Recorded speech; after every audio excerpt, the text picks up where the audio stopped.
Hola, ¿qué tal? Soy el pastor Eduardo Lara de la Iglesia Nueva Esperanza aquí en Creswell, Oregon, y me gustaría invitarte a tener un tiempo especial de adoración, tiempo para conectarte con Dios.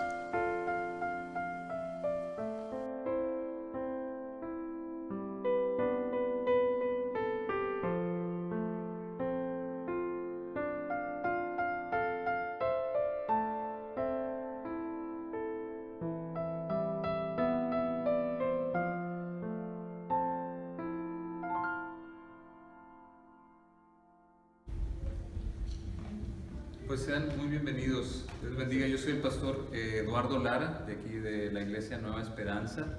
Y ahorita vamos a adorar a Dios por medio de la meditación de la palabra de Dios. Vamos a leer la Biblia. Fíjense que hemos estado estudiando cómo empezó esto del cristianismo en el libro de Hechos. Y hemos estado meditando ya por casi un año, creo, o más, sobre todos los capítulos de Hechos. Y ahorita ya vamos en el capítulo 21 del libro de Hechos. Estamos a final del tercer viaje misionero del apóstol Pablo. Ha sido toda una odisea, ¿verdad? Lo que ha pasado Pablo. Si se acuerdan, aquí está el mapa. Él salió en el tercer viaje, salió de Antioquía, ese punto rojo de ahí, y luego se fue para Asia Menor, estuvo ahí en las iglesias, y él quería seguir adelante, pero Dios le dijo, no, quédate ahí en Éfeso, y se quedó en Éfeso 3 años, y entonces en Éfeso estuvo mucho tiempo ahí sirviendo, y luego ya otra vez se fue, anduvo por toda esa región de arriba, que es Macedonia y lo que es ahora Grecia, y estuvo ahí en Grecia, llegó a Atenas, a Corintio, y luego se iba a ir derechito a Jerusalén, pero los judíos lo querían matar. Entonces él decidió regresarse otra vez por arriba. Entonces ahí está la flecha roja, va por arriba, y luego baja, pasa todas estas islas, se despide de todas las congregaciones que ha empezado predicando el Evangelio. Les dice, ¿saben qué? A lo mejor yo creo que ya no nos vamos a volver a ver. Entonces fue una despedida muy sentida, les dejó instrucciones, se quedaba hasta medianoche hablando con ellos, y una de esas medias noches uno de los jóvenes que estaba en el tercer piso pues se quedó dormido, se cayó y se murió. Y entonces Pablo fue, oró por él y le dijo, no, no, no, no, no está muerto, no está muerto. Y resulta que lo revivió y todos estaban animados, porque ese era el plan de Pablo. Pablo era animar a todos los creyentes. Entonces, ya después de despedirse ahí en Miletos, se fue para Tiro. En Tiro también se despidió de otros hermanos en la iglesia, y luego en Cesarea, donde le advirtieron el Espíritu, por medio del Espíritu le reveló a unos profetas, no vayas para Jerusalén, porque ahí te va a ir mal, te van a atar de los pies y de las manos. Y Pablo dice, no, pues si a eso vine, ¿verdad? Dios me está llamando a compartir el Evangelio también con mi gente que eran los judíos. Y entonces él, a pesar de todo esta odisea, él está seguro de que su destino es Jerusalén, y por fin, después de mucho tiempo, llega a Jerusalén. Vamos a ver qué fue lo que pasó ahí en Jerusalén. Vamos a leer Hechos capítulo 21, vamos a empezar ahí en el versículo 17. Dice, cuando llegamos a Jerusalén, los creyentes nos recibieron calurosamente. Al día siguiente Pablo fue con nosotros a ver a Jacobo y a todos los ancianos que estaban presentes. Después de saludarlos, Pablo le relató detalladamente lo que Dios había hecho entre los gentiles por medio de su ministerio. Al oírlo, alabaron a Dios.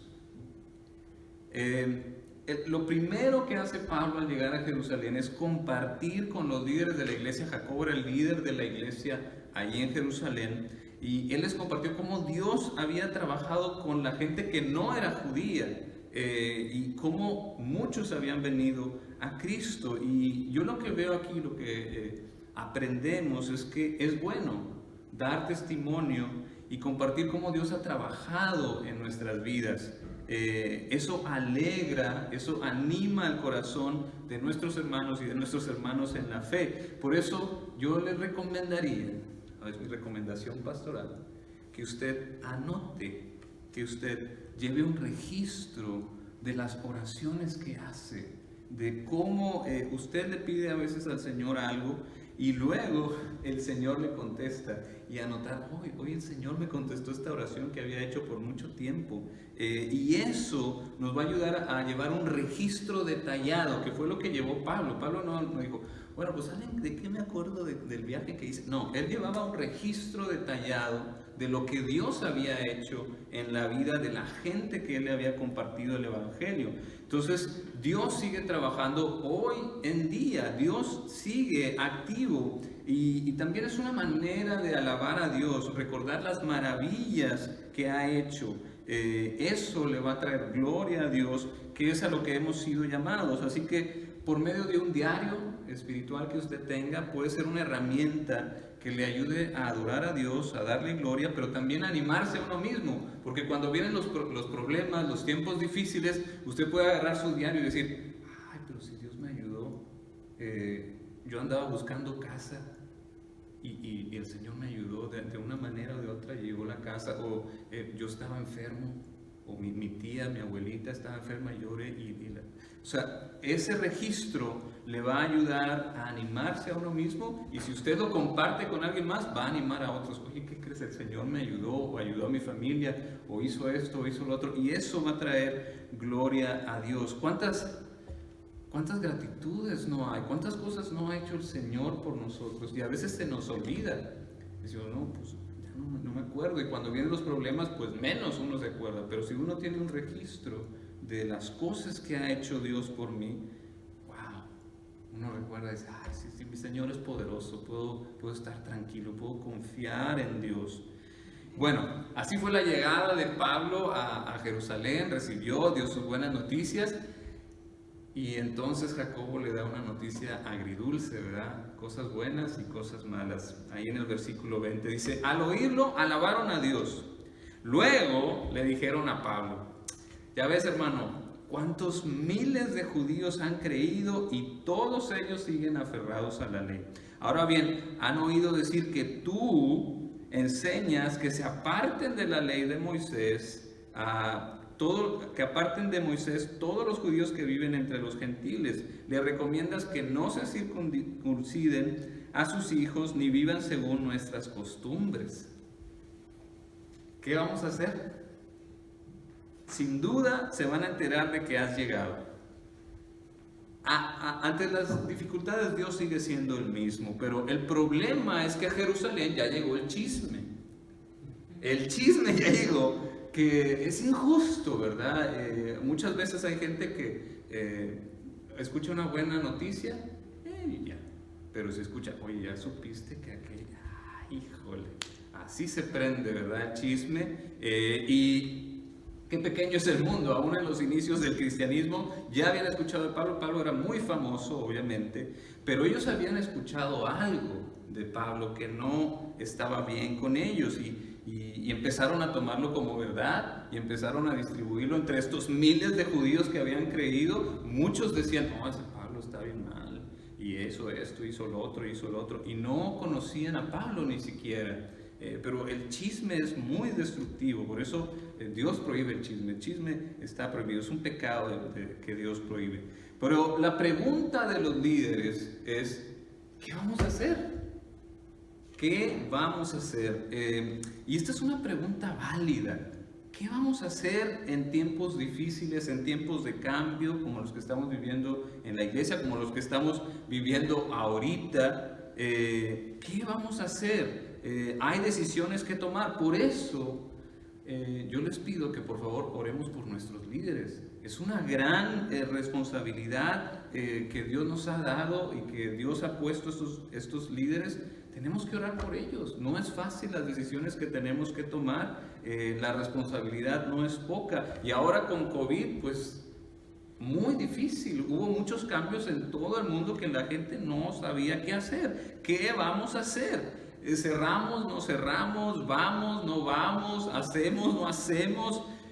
Dios tenga misericordia y nos guíe. Él es el que sabe el camino. A veces cambia todo a lo que uno está acostumbrado, pero si algo nos ha enseñado el COVID es que el Señor no cambia. El Señor sigue siendo el mismo por los siglos de los siglos. Él siempre va a estar ahí para nosotros. Es lo único seguro en esta vida. Mientras que los mercados pueden cambiar porque muchos confían en sus bancos, en sus ahorros, en su trabajo, en la salud para trabajar, pero llega el COVID y no puedes trabajar. Aunque puedas, no puedes. No te permiten trabajar. ¿Qué haces ahí? ¿En quién confías? Pues puedes confiar en el Señor. La política puede cambiar, pero el Señor nunca cambia. Por eso el rey David en el Salmo 18 dice: cuánto te amo, Señor, fuerza mía. El Señor es mi roca, mi amparo, mi libertador, es mi Dios, el peñasco en el que me refugio, es mi escudo, el poder que me salva, mi más alto escondite. Invoco al Señor, que es digno de alabanza, y quedo a salvo de mis enemigos. Desde los tiempos del rey David está esta roca eterna que nunca cambia y que podemos confiar en ella, aún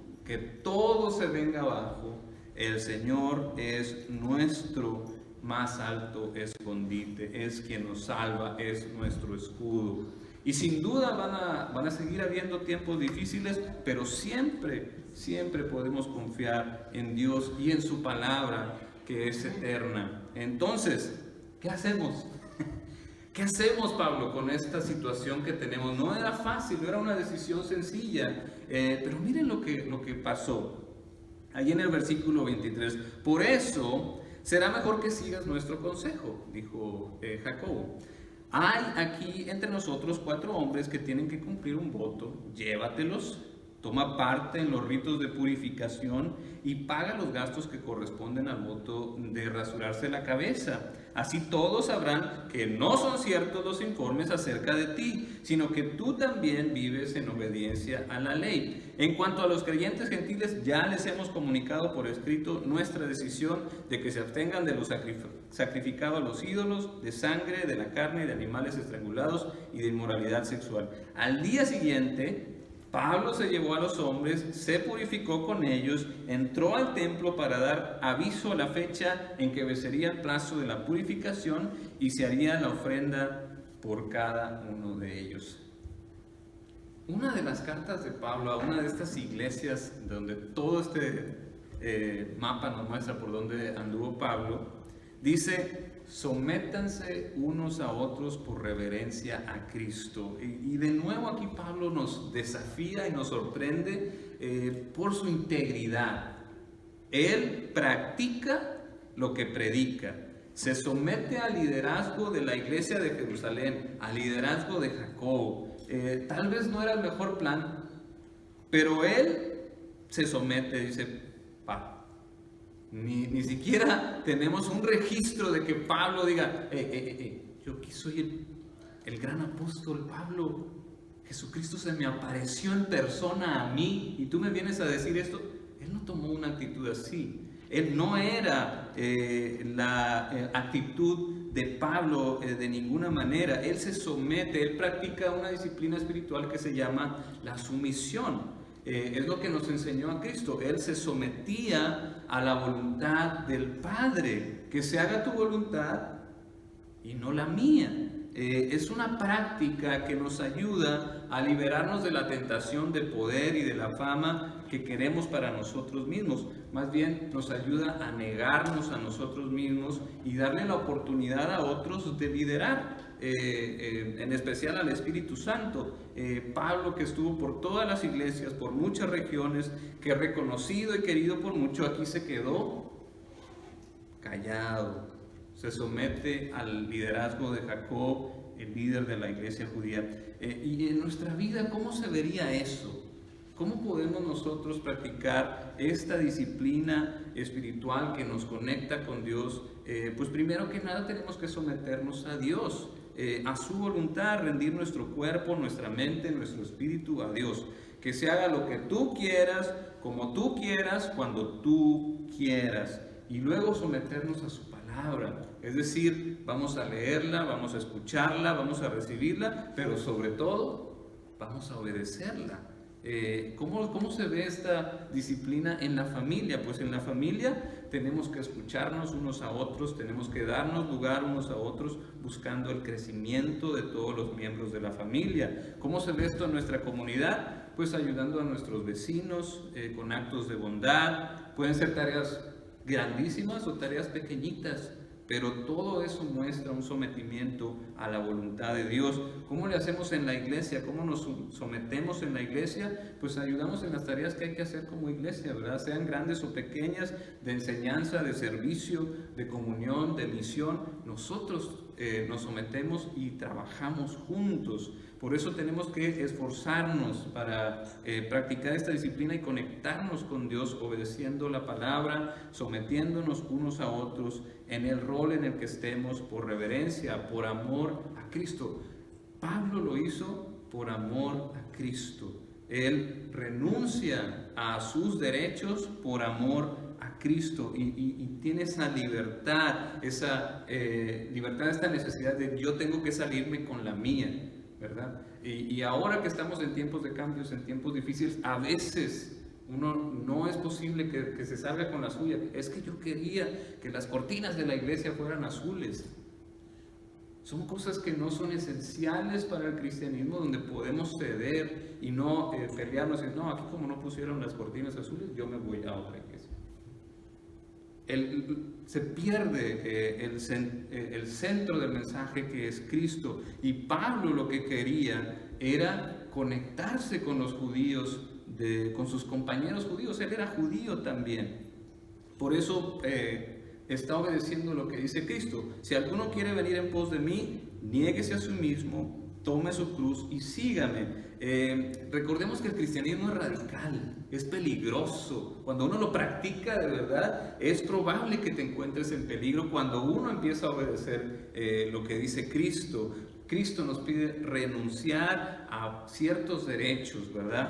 Nos pide negarnos, pero quiero aclarar que negarse a uno mismo no es despreciarse, no es quitarse valor, es más bien dejar a otro tomar el rumbo, dejar al lado nuestros derechos para dar lugar al otro. Y una manera en que podemos hacer eso, pues es confiando en Dios, confiando en que al final de cuentas Dios tiene el control de todas las cosas. Pablo estaba, yo creo, completamente confiado en Dios, en su guía para pasar cualquier adversidad. Y él sabía que vendrían adversidades, pero él confiaba en que el Señor tenía un plan mejor y va a haber fruto de alguna manera o de otra.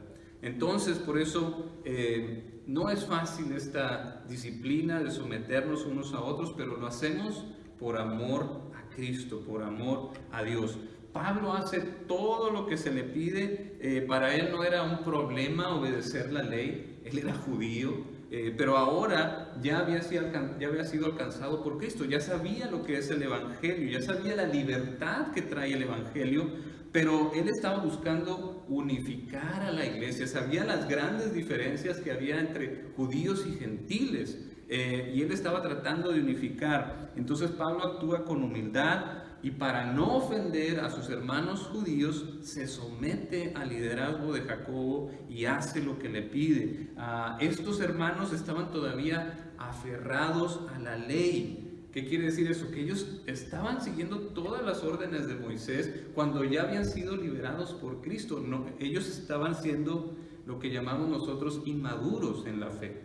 Y eso está bien, es normal. Cuando uno viene a la fe de Cristo, pues no sabe la libertad que tiene. Y entonces Pablo, ¿cómo actúa Pablo? Actúa con paciencia, actúa con gracia, porque un cristiano que no sabe comportarse, porque apenas acaba de nacer, porque apenas acaba de conocer a Cristo, no podemos esperar que se comporte como un cristiano que sabe todo acerca de Cristo, ¿verdad? Que ya tiene mucho tiempo, conoce cuáles son las ordenanzas de Cristo. No podemos esperar que una persona que tiene un día unos días de haber conocido a Cristo que se comporte igual.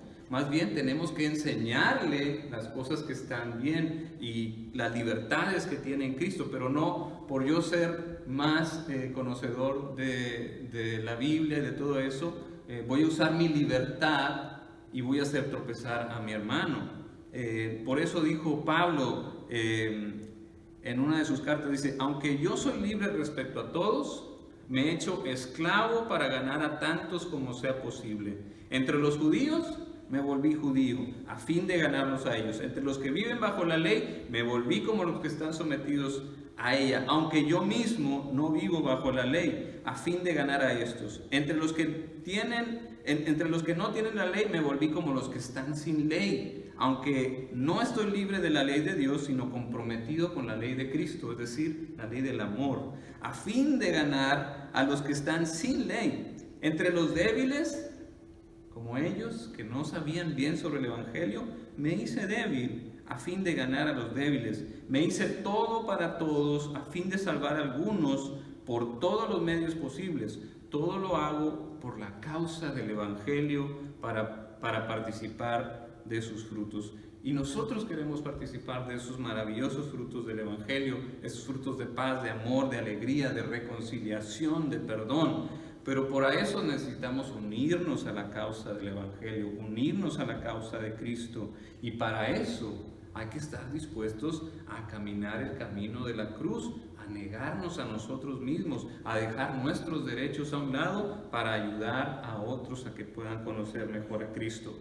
Entonces, viendo todo este pasaje, tenemos ya unas maneras prácticas que podemos hacer en nuestra propia vida para darle gloria a Dios. Debemos de recordar, de archivar, de llevar un diario con las cosas que Dios ha hecho, con las oraciones aún no contestadas también. Todo eso, a final de cuentas, dice: yo he estado orando por esto 1 año y el Señor me lo concedió ahora. ¡Qué alegría! Alégrense conmigo, lo comparto con mi esposa, lo comparto con mi familia, con mis hijos. Es un registro que nos va a ayudar, que nos va a animar a nosotros, va a animar a otros y va a darle gloria a Dios. Son cosas que debemos de poder practicar. También tenemos que aprender a someternos por amor a Cristo a otros según donde Dios nos ha puesto, el rol que tenga usted en la familia, en el trabajo, en la comunidad, en la iglesia. Uno debe de someterse a la voluntad de Dios ahí donde está. Y la otra es unirnos a la causa del Evangelio. Hay que compartir las buenas noticias. Sí, vamos a compartirlas con palabras y también con hechos, con nuestras actitudes, que ellos puedan ver cuál es la diferencia, qué tiene una persona de diferente que acepta a Cristo, cuál es la diferencia. Y la diferencia es que tienes el Espíritu de Dios en ti, tienes la salvación, tienes la esperanza futura, tienes toda esta riqueza espiritual que se nota de alguna manera u otra en tu vida. Esa es la gran diferencia, y uno se une a la causa de Cristo. Somos enviados por Cristo para ser testigos. Desde el principio del cristianismo, eso fue lo que le pidió Cristo a sus discípulos: no se vayan todavía, esperen al Espíritu Santo que venga sobre ustedes, y cuando venga sobre ustedes van a recibir poder para ser mis testigos, ¿verdad? En Jerusalén, en Samaria, en Judea y hasta los fines de la tierra. Entonces, nosotros también somos llamados a compartir las buenas noticias en Cristo. ¿Cuáles son estas buenas noticias? Que somos pecadores, pero que Dios nos ofrece un camino de salvación. Sí, soy pecador, y no es que puedas balancear tus buenas obras para que se lleven a las malas obras, porque no es así. La verdad es que estás muerto espiritualmente y el único que te puede dar vida es Cristo. Y cuando viene Cristo a tu vida, cuando tú le dices: reconozco que soy pecador, he pecado contra ti, te pido perdón por mis pecados, creo que Cristo se sacrificó por mí en la cruz, yo creo que murió por mí. Entonces es cuando uno le acepta como su Señor, y cuando eso pasa, entonces tu vida cambia, porque te sometes a Cristo y entonces el Espíritu Santo viene sobre ti, te da seguridad de perdón, te da seguridad de esta regeneración, eres una nueva criatura, vuelves a nacer, pero solo se da cuando uno cree en Cristo. Y si ya crees en Cristo, entonces vamos a seguir creciendo en nuestra fe. Amén. Amén. Bueno, ahora voy a dar un tiempo de respuesta a la palabra de Dios. Si tú quieres responder a la palabra, si hay algo que el Señor te esté pidiendo hacer, pues puedes tomar este canto para pasar al frente.